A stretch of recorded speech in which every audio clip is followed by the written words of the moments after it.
Hello student, I am Dr. Shirgave. Welcomes you to our online English classes, English with Shirgave sir. Here I would like to thanks my all subscribers, viewers and students who gives me a lot of support and love. Really I am grateful we are on the journey together. Many more things are yet to come. Before that, I request subscribe our channel and please press the bell icon for further notifications and new updates.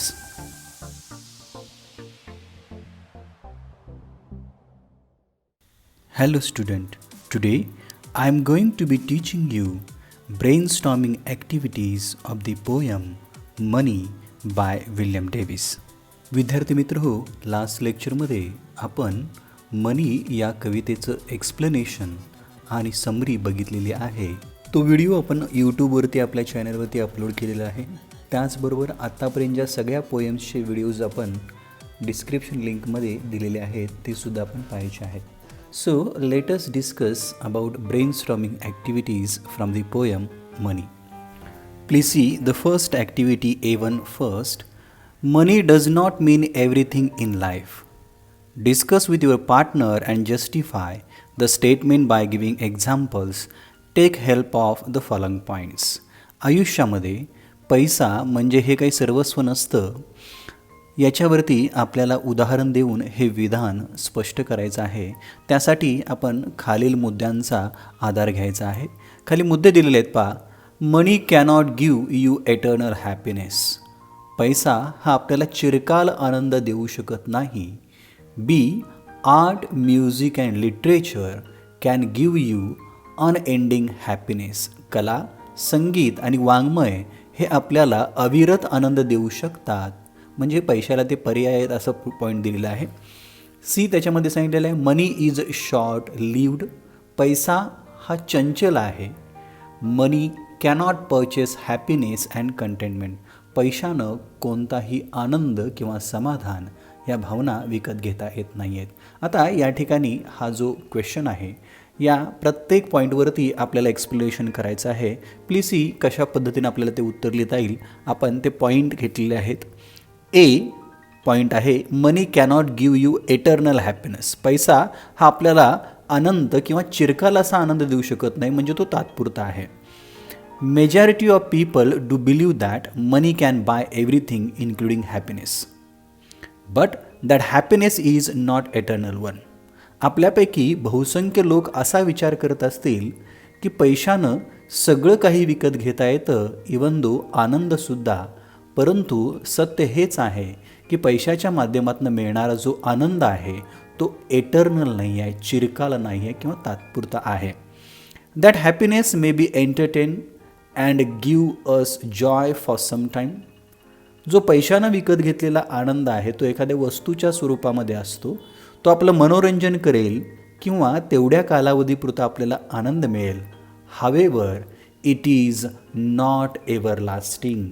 परंतु हा जो आनंद आहे तो चिरकाल असणार नाही, कायमचा असणार नाही. Money can provides material positions and temporary artificial happiness of having things. पैशाच्या माध्यमातून आपल्याला भौतिक सुखसुविधांची साधनं मिळतील आणि त्याच्यापासून मिळणारा हा जो आनंद आहे तो आनंद कृत्रिम असणार आहे, जो त्या वस्तूंच्या घेण्यामुळं आपल्याला मिळालेला आहे.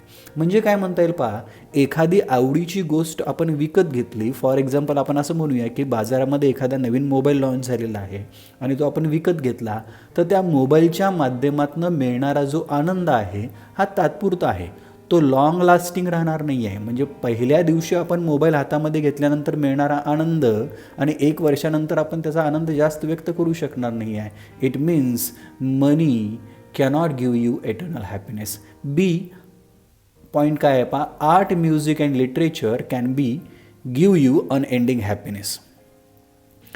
But the art, music and literature actually make our lives happier, richer and more meaningful. दुसऱ्या अर्थाने आपल्याला या ठिकाणी असं म्हणता येईल, कला, संगीत आणि साहित्य खरोखरच आपलं आयुष्य अधिक सुखी, समृद्ध आणि अर्थपूर्ण बनवतं.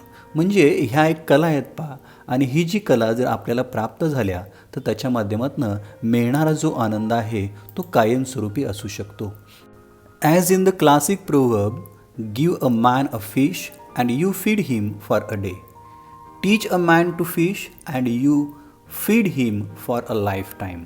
एखाद्या उत्कृष्ट म्हणीप्रमाणे जर भुकेल्या माणसाला एक दिवस तुम्ही मासा दिला तर त्याला एक दिवसासाठी अन्न दिलं असा अर्थ होईल. पण त्याच माणसाला मासेमारी करायला शिकवली तर त्याला आपण आयुष्यभर खायला देऊ शकतो. अशाच पद्धतीनं आपल्याला काय म्हणता येईल पहा, like any art, music or book offer you unending happiness. अशाच पद्धतीनं मानवी जीवनामध्ये संगीत, पुस्तकं आणि एखादी कला आपल्याला चिरकाल आनंद देऊ शकतात. This skillful happiness is more real and enjoyable as compare to having money. आणि हा जो आनंद आहे, हे जे कौशल्य आहे, या कौशल्याच्या माध्यमातून मिळणारा जो आनंद आहे तो पैशाच्या तुलनेमध्ये अधिक चांगला असणार आहे, अधिक वास्तविक असणार आहे. मग हा आनंद आपल्याला चिरकाल कसा टिकवता येईल? पैसा आपण जसं म्हटलं की हा चिरकाल आनंद देणारा नाही आहे, आज आहे तर उद्या नाही अशी परिस्थिती आहे. मग या कला, संगीत आणि साहित्याच्या माध्यमातून आपल्याला काय करता येईल? Engagement in arts, music and literature definitely bestowed unending happiness. कला, संगीत आणि साहित्य याच्यामध्ये जर आपण व्यस्त राहिल्याने निश्चितच आपल्याला न संपणारा आनंद प्राप्त होऊ शकतो. नेक्स्ट पॉईंट आहे, मनी इज शॉर्ट लिव्ड. पैसा हा क्षणिक आहे किंवा चंचल आहे. Money is a transient and unsure by nature. पैसा हा क्षणिक असतो आणि तो त्याच्या मूळ स्वभावामुळे एखाद्याकडे राहील असं काही सांगता येणार नाही आहे. Our ultimate aim in seeking more money is getting happiness. आपला पैसे मिळवण्याचा अंतिम लक्ष काय असतं? तर आनंद मिळवणे. But in reality money is transient, nature leads towards unhappiness. परंतु प्रत्यक्षात जरी आपलं ध्येय असलं, आपण पैसा मिळवतो कशासाठी? तर अधिक आनंद मिळावा, अधिक सुख मिळावं. परंतु प्रत्यक्षात पैशाचा स्वभाव हा चंचल असल्यामुळे, तो क्षणिक असल्यामुळे आपल्याला सरतेशेवटी आनंद नाही तर तो आपल्याला दुःखाकडे घेऊन जातो. म्हणजे आपल्याला एक उदाहरण देता येईल पहा, money can take one from rags to rich and vice versa. पैसा एखाद्या गरिबाला श्रीमंत बनवू शकतो. हे जेवढं महत्त्वाचं आहे तेवढंच व्हाईस वर्सा, त्या उलट एखाद्या श्रीमंताला तो भिकारीसुद्धा बनवू शकतो. म्हणजे पैसा हा शॉर्ट लिव्ड आहे, तो चंचल आहे. It means money is not lasting, enduring or permanent at one's pocket or place. याचा अर्थ असा आहे की पैसे हे कायमपणे टिकणारे नाही आहेत. मग एखाद्याच्या खिशामध्ये असतील किंवा एखाद्या ठिकाणी असतील, ते कोणत्याही ठिकाणी कायम टिकणारे नाही आहेत, ते चंचल आहेत. So in that sense money is not an eternal source of comfort or happiness. म्हणून या अर्थानं आपल्याला असं म्हणता येईल की पैसा हा चंचल आहे, त्यामुळे त्याच्या माध्यमातून मिळणारा जो आनंद आहे किंवा तो समाधान सुद्धा शाश्वत नाही आहे, तो थोडकाच असणार आहे. It is short lived. पैसा हा अत्यंत अल्प आयुष्य आहे, कमी टिकणारा आहे. नेक्स्ट पॉईंट आहे, money cannot purchase happiness and contentment. पैशाच्या माध्यमातून आपल्याला आनंद किंवा समाधान विकत घेता येत नाही. Please see, with the money we can buy a lots of things from all around the world, but one cannot purchase happiness and contentment in any world's market. पैशाच्या माध्यमातून जगामधली कोणतीही गोष्ट आपल्याला विकत घेता येते, परंतु कुणालाही जगातल्या कोणत्याही मार्केटमधून पैशाच्या माध्यमातून आनंद किंवा समाधान विकत घेता येणार नाही. It means money cannot buy happiness simply because happiness is an emotional state. याचाच अर्थ असा आहे की कुणालाही आनंद विकत घेता येणार नाही आहे, कारण की आनंद हा मनातून व्यक्त होत असतो, ती एक भावनिक स्थिती आहे. Happiness comes simply from doing what we enjoy, like and love. आनंद हा आपल्याला कशामधून मिळत असतो की एखाद्या कृतीमधनं मिळणारा आनंद, उत्साह जो आपल्याला आवडतो किंवा ज्याच्यावरती आपली प्रेम आहे त्या माध्यमातून आपल्याला तो मिळतो. Yes, money can help ease stress to a point. Money can even make life easier to a point. होय, पैशाच्या माध्यमातून आपला ताणतणाव कमी होऊ शकतो, परंतु तो एका पॉईंटपर्यंतच, एका मर्यादेपर्यंत. होय, पैशाच्या माध्यमातून आपलं आयुष्य सुखकर होऊ शकतं, पण त्यालासुद्धा मर्यादा आहेत. परंतु but money cannot by the feelings of happiness. परंतु पैशाच्या माध्यमातून मिळणारा आनंद हा चिरकाल नाही आहे आणि तो आनंदाची भावना पैसा आपल्याला देऊ शकत नाही किंवा निर्माण करू शकत नाही. At last sum up with Benjamin Franklin quote that. सरतेशेवटी बेंजामिन फ्रँकलिनच्या एका प्रसिद्ध वाक्यानुसार आपण याचा शेवट करूया. तो काय म्हणतो पहा, money never made a man happy yet nor will it. पैशाने माणसाला अजूनही किंवा इथून पुढे कधीच सुखी केलेलं नाही आहे, तसाच मनुष्य पैशाने कधी सुखीही होणार नाही आहे. The mower a man has the mower he wants. माणसाकडे जितका पैसा असेल तितका त्याला आणखी अधिक हवा असतो. Instead of filling a vacuum it makes one. पैशानं तो एखादी पोकळी भरून काढण्याचा प्रयत्न करत असतो, परंतु ती पोकळी भरत नाही आहे, तर ती वारंवार मोठी निर्माण होते. म्हणून अशा चंचल, शॉर्ट लिव्ड पैशाच्या मागे न लागता याच्या माध्यमातून एखादी कला आपण जर जोपासली तर त्याच्यामधून मिळणारा आनंद हा कायमचा आणि चिरकाल असणार आहे. यानंतर एक टेक्स्च्युअल क्वेश्चन आहे पहा. Poor one laugh because. गरीब लोक हसतात कारण they are truly happy by heart and they never sad about their poverty or about having no money. गरीब लोक हसतात कारण की ते खऱ्या अर्थानं मनातून, हृदयातून अत्यंत समाधानी असतात. ते कधीही दुःखी नसतात आपल्या गरिबीबद्दल किंवा आपल्याकडे पैसे नाहीत या कारणामुळं. म्हणजे आनंदाशी रिलेटेड जो आनंद आहे तो आनंद आणि पैसा याचा काहीही संबंध नाही आहे, हे गरीब लोक दाखवून देतात. Next activity 2. First, state the whether following statements are true or false. Correct the false statements with the help of the poem. First sentence, the poet knew no joy till he was rich. Answer आहे false. कवी श्रीमंत होईपर्यंत त्याला आनंद माहिती नव्हता, हे चुकीचं आहे आणि बरोबर सेंटेन्स आहे the poet knew no joy till he was poor. तो गरीब होईपर्यंत खरा आनंद काय असतो हे त्याला समजलेलं नव्हतं. B, the poet felt that he should talk about his poverty. कवीला असं वाटलं की आपण आपल्या गरिबीविषयी बोललं पाहिजे. ट्रू, ही कविता त्याच्याविषयीच आहे. सी आहे, when poet had money he had many true friends. जेव्हा कवीकडे भरपूर पैसे होते किंवा तो श्रीमंत होता त्यावेळेला त्याच्याकडे भरपूर खरे मित्र होते. स्टेटमेंट फॉल्स आहे, चुकीचं आहे. करेक्ट स्टेटमेंट आहे, when poet had money he had many false friends. जेव्हा कवीकडे भरपूर पैसे होते त्यावेळेला त्याचे भरपूर मित्र हे खोटे होते किंवा स्वार्थी होते. डी स्टेटमेंट आहे, when poet become poor he had a few real friends. Sentence true आहे. जेव्हा कवी गरीब झाला तेव्हा त्याच्याकडं अत्यंत कमी पण खरे मित्र होते.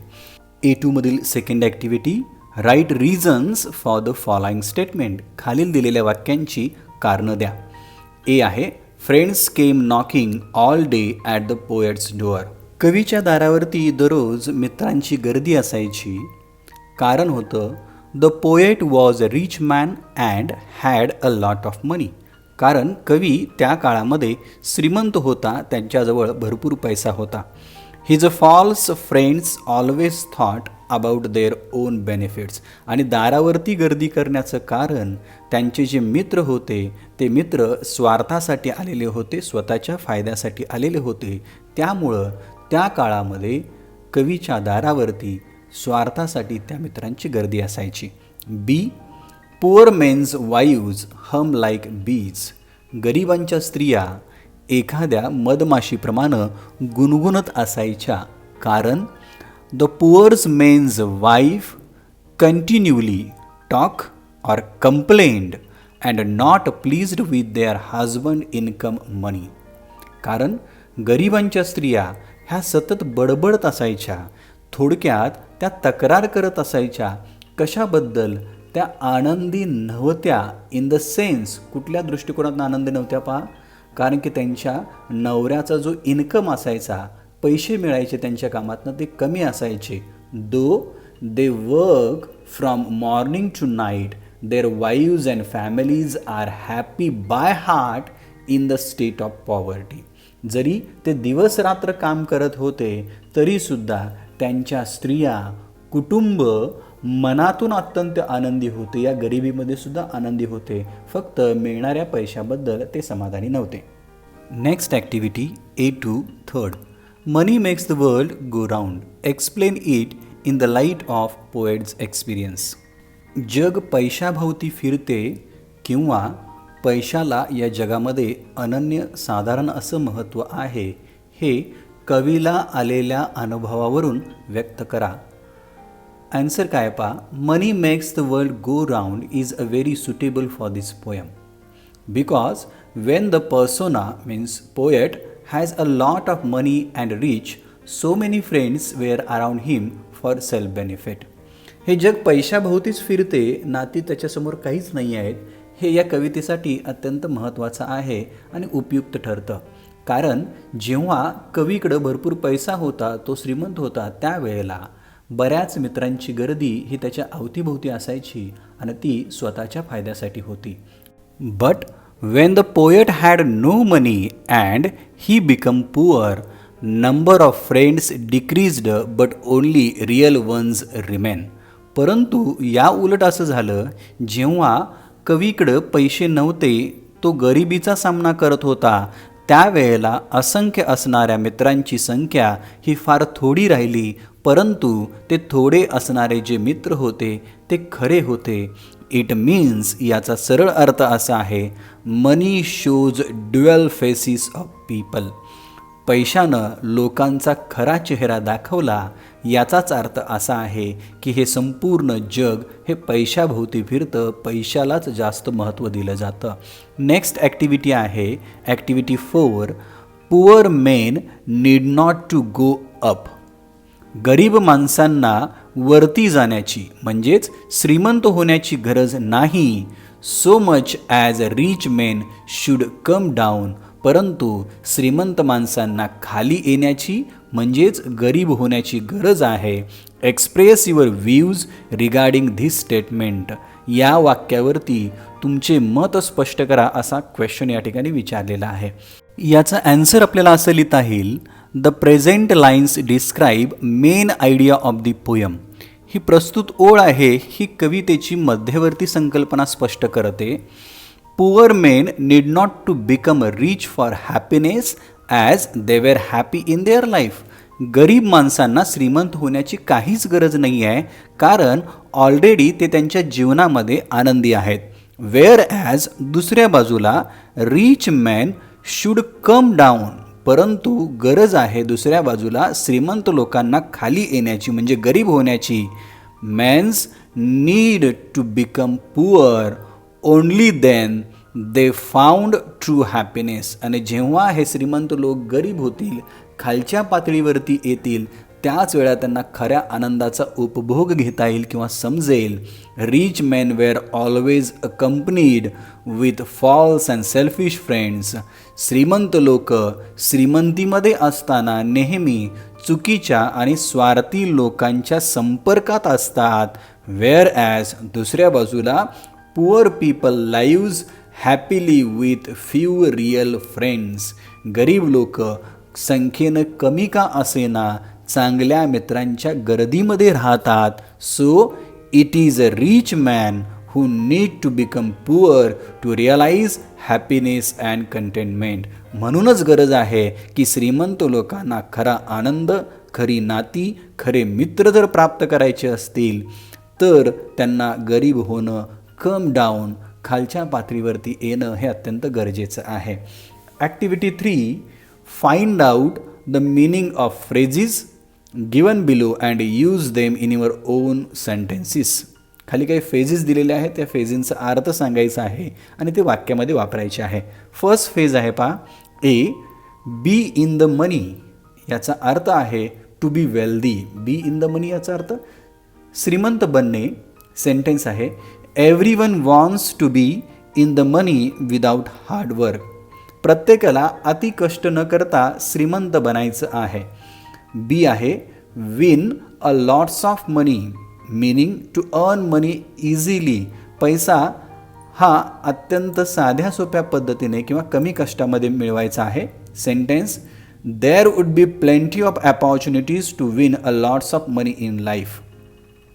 पुढची ॲक्टिव्हिटी आहे पहा, त्यामध्येच A3 मधली C, for money meaning in my opinion or view. माझ्या मतानुसार. Sentence, for my money Lonavala is the best place for picnic. D आहे, मनी फॉर ओल्ड रोप आणि याचा अर्थ आहे money earn by doing something very easy. अधिक सोप्या पद्धतीने पैसा कमावणे. सेंटेन्स असं लिहिता येईल, money lender was simply getting money by old rope. जे पैसे व्याजाने देणारे आहेत ते अत्यंत सोप्या पद्धतीनं पैसा हा कमवत असतात. ई आहे, put one's money where one's mouth is. अर्थ आहे support something that one has been talking about. एखाद्याच्या बोलण्याला समर्थन करणे. सेंटेन्स असं लिहिता येईल, it's a time for the minister to put his money where his mouth is and started the police recruitment process. पुढची ॲक्टिव्हिटी आहे पहा, A3 मधली second, complete the crossword with the help of clues from the poem. हा जो crossword हे शब्दकोड जे आहे ते शब्दकोड आपल्याला उभ्या आणि आडव्या पद्धतीनं सोडवायचं आहे. ॲक्रॉसमध्ये काही वर्ड्स दिलेले आहेत, डाऊनमध्ये काही वर्ड्स दिलेले आहेत. ॲक्रॉसमधले वर्ड्स कुठले आहेत पहा. फर्स्ट, अ ब्रास म्युझिकल इन्स्ट्रुमेंट. ॲन्सर त्याचा आहे ट्रम्पेट. TRUMPET. आता डाऊनमधला वर्ड आपण बघूया. फिफ्थ आरनं सुरुवात झालेली आहे. नॉट इमॅजिनरी, काल्पनिक नाही. आर शब्द आलेला आहे म्हणजे त्याचा अर्थ रिअल. उभ्यामधला 8वा शब्द एम आलेला आहे. काय विचारलेलं आहे पहा, इन अ लार्ज नंबर याचा अर्थ मेनी.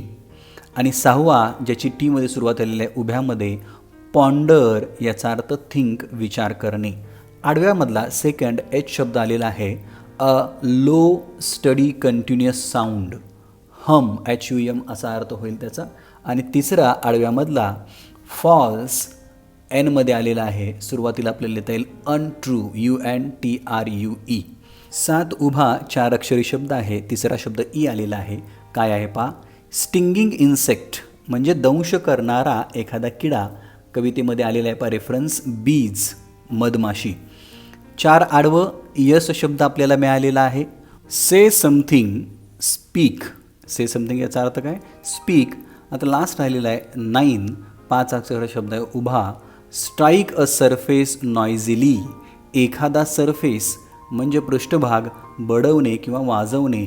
Knock, KNOCK, knock. अशा पद्धतीनं आपल्याला हे सिनॉनिम्स किंवा समानार्थी असणारे शब्द कोड आपण सोडवलेलं आहे. सो स्टुडंट, या ठिकाणी ब्रेनस्टॉर्मिंग ॲक्टिव्हिटीज संपतात. हा व्हिडिओ तुम्हाला कसा वाटला याच्याबद्दल मला कमेंट सेक्शनमध्ये लिहून जरूर कळवा. याच्यानंतर आपण या टॉपिकवरील फिगर ऑफ स्पीच आणि ॲप्रिसिएशन हा टॉपिक बघणार आहे. तत्पूर्वी सर्व विद्यार्थ्यांना एक विनंती आहे की वरती QR कोड दिलेला आहे, तो स्कॅन करून आपण यूट्यूब चॅनल हा सबस्क्राईब करू शकता. या व्हिडिओच्या डिस्क्रिप्शन बॉक्समध्ये आत्तापर्यंत ज्या सगळ्या कविता झालेल्या आहेत त्याच्या लिंक्स डिस्क्रिप्शन बॉक्समध्ये आपण देत आहोत. यामध्ये कवितेचे एक्सप्लेनेशन्स, फिगर ऑफ स्पीच, ॲप्रिसिएशन आणि ब्रेन स्टॉर्मिंग ॲक्टिव्हिटीज सगळ्याच कवर केलेल्या आहेत. आपण हे टॉपिक्स वारंवार बघा आणि आपल्या नोट्स तयार करा. 2021 सालाचा सिलेबस जो कट केलेला आहे तो पोएट्रीमध्ये 2.6पर्यंत आहेत. पुढील 2 कविता नाही आहेत तरीसुद्धा आपण त्याचे व्हिडिओ बनवणारच आहोत. So please keep watching and sharing. Thank you very much.